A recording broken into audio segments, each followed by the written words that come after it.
Good morning students, welcome to Ramadevi institutions class 11th. ఇప్పుడు మనం చెప్పుకోబోయేది మ్యాథ్స్ 1A. ఇందులో హైయెస్ట్ వెయిటేజ్ ఉన్న చాప్టర్ మ్యాట్రిసెస్. ఇందులో 2 లాంగ్ ఆన్సర్స్, ఒక short answer, 2 very short answers ఉంటాయి. Total marks 22. ఇందులో మనకి చాలా important model డిటర్మెంట్స్.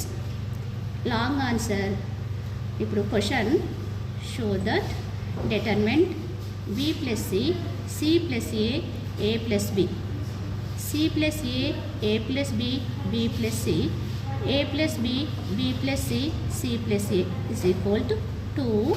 Determinant a b c, b c a, c a b. ఇప్పుడు మనం ఈ క్వశ్చన్ని సాల్వ్ చేసుకుందాం. చాలా ఈజీ మెథడ్లో చెప్తాను, జాగ్రత్తగా వినండి. LHS is